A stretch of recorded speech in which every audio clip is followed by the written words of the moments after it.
If you're watching this video, then chances are that you're either in year 11 reaching the end of your academic year, or it's currently the summer holiday before year 12 and you just want a bit of advice on how best to prepare for the next academic year. Regardless, this video is for you and hopefully you'll find a lot of useful things in it. Hey guys, welcome back to the channel. If you're new here, my name is Jackery and I'm a year 13 student studying biology, chemistry, maths and psychology at A-level. And in this video, I'm just going to go through a few bits of advice that you should know before year 12 and just some things that I wish I was told before starting year 12. As usual, timestamps will be in the description below so you can jump around and find exactly what you're looking for without wasting any time. The first bit of advice I want to give is something that might sound really straightforward and simple, but it's to just simply enjoy your summer holiday. The summer holiday you're about to get or you are getting is going to be the longest summer holiday you've probably ever experienced. Of course, your GCSE exams finish quite a bit sooner than when the academic year finishes, and so that's when your summer actually starts. You're going to have all this time to yourself, months and months of free time, and the first thing I want to say is to just enjoy it as much as you can. Year 12 will definitely bring with it a lot of stress, challenges, and new experiences that will require a lot of energy and focus from you, and so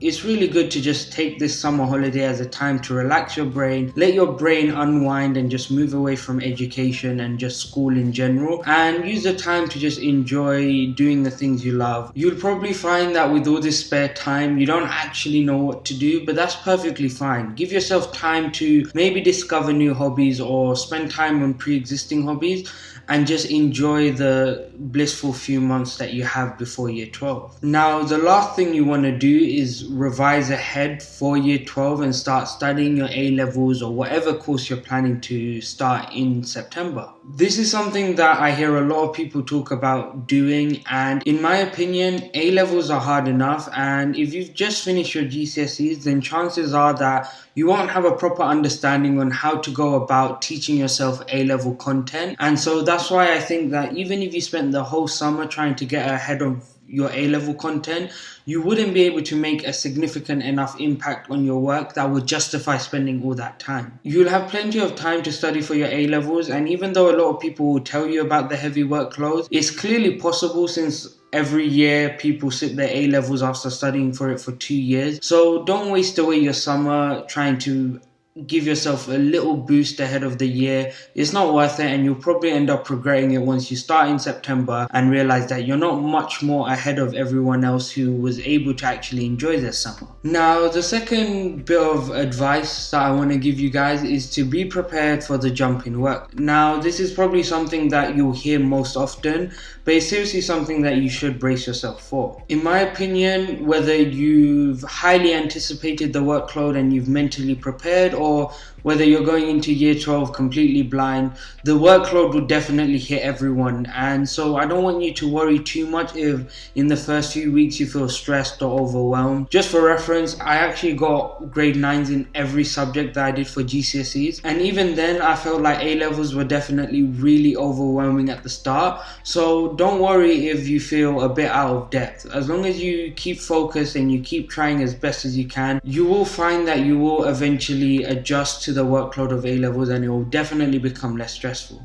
The third bit of advice I want to give, which kind of links on to the last point I made about workload, and that's to definitely be prepared to put in 100% effort from day one. A-levels is nothing like GCSEs in terms of how difficult it can be. In GCSEs, you might have a few people who are able to maybe not revise too hard at the start of the year and then start picking up the pace closer to exam, and they find that they're still able to get good grades. With A-levels, you're going to find that that's really not the case, and if you're not ready to put in work from the beginning, come exams you'll realize that there's just too much content for you to effectively cram for it, and that's why I highly recommend you're prepared to put in as much effort as you can from the beginning. I think a really easy mistake to make for year 12 students is to see the fact that you're doing 3 or 4 subjects versus doing 10 at GCSEs and immediately thinking that that means that there's less work to actually get done. However, the yield of content in A-levels is definitely very large, and so you will have to prepare for that in terms of how much effort you're ready to put in from the beginning.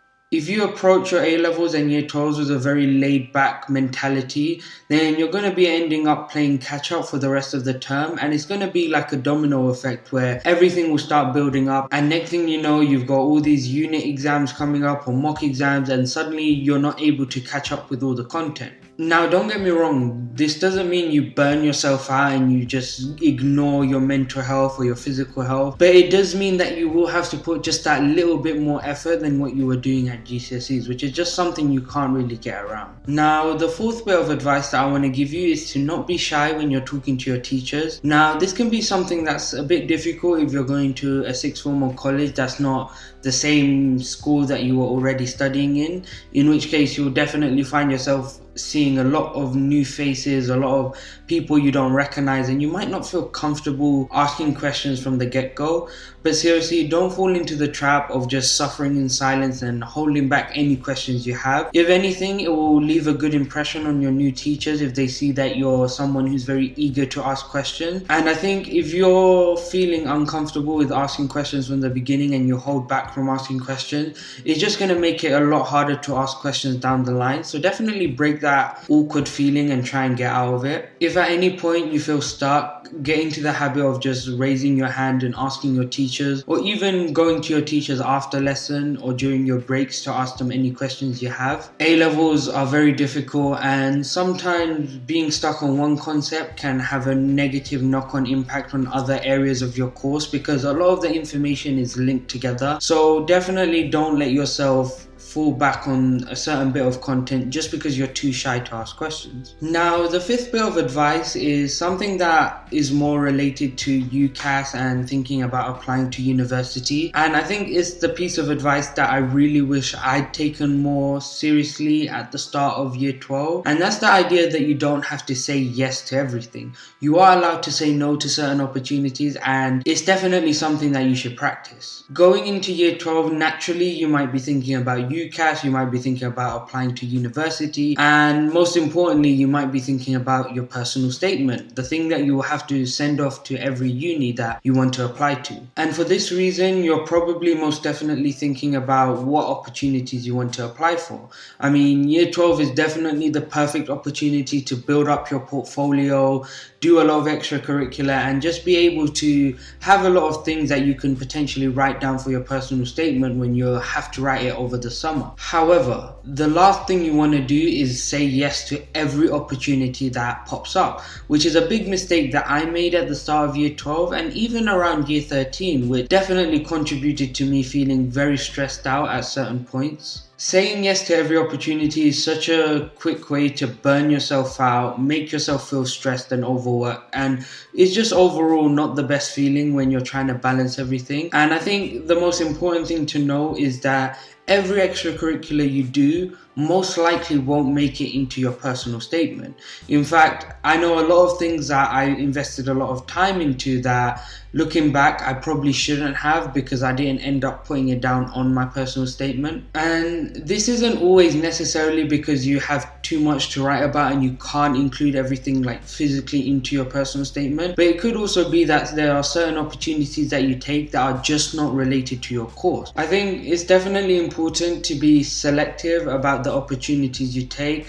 Make sure that they're relevant or related to the subjects you enjoy or the university course you want to study in the future. For example, if you're someone who wants to apply to a STEM subject like biomed or medicine, then you might want to avoid wasting your time taking part in extracurricular that might be more tailored towards business students or finance or just anything that's not related to science. Now, that's not to say that you shouldn't explore certain areas that you're passionate about, but definitely don't say yes to everything thinking that it will make you a standout applicant for UCAS, because like I mentioned before, the reality is you won't be able to talk about everything, and there are some things that are just not relevant for your application. Now, if you want me to make a separate video on how to prepare for UCAS and some advice on what to expect, then do let me know and I'll think about making a video around that. And with that, we have reached the end of the video. So if you found the video enjoyable or found it useful, then leave a like, subscribe, and let me know what you thought in the comments below, or if there's any questions you have about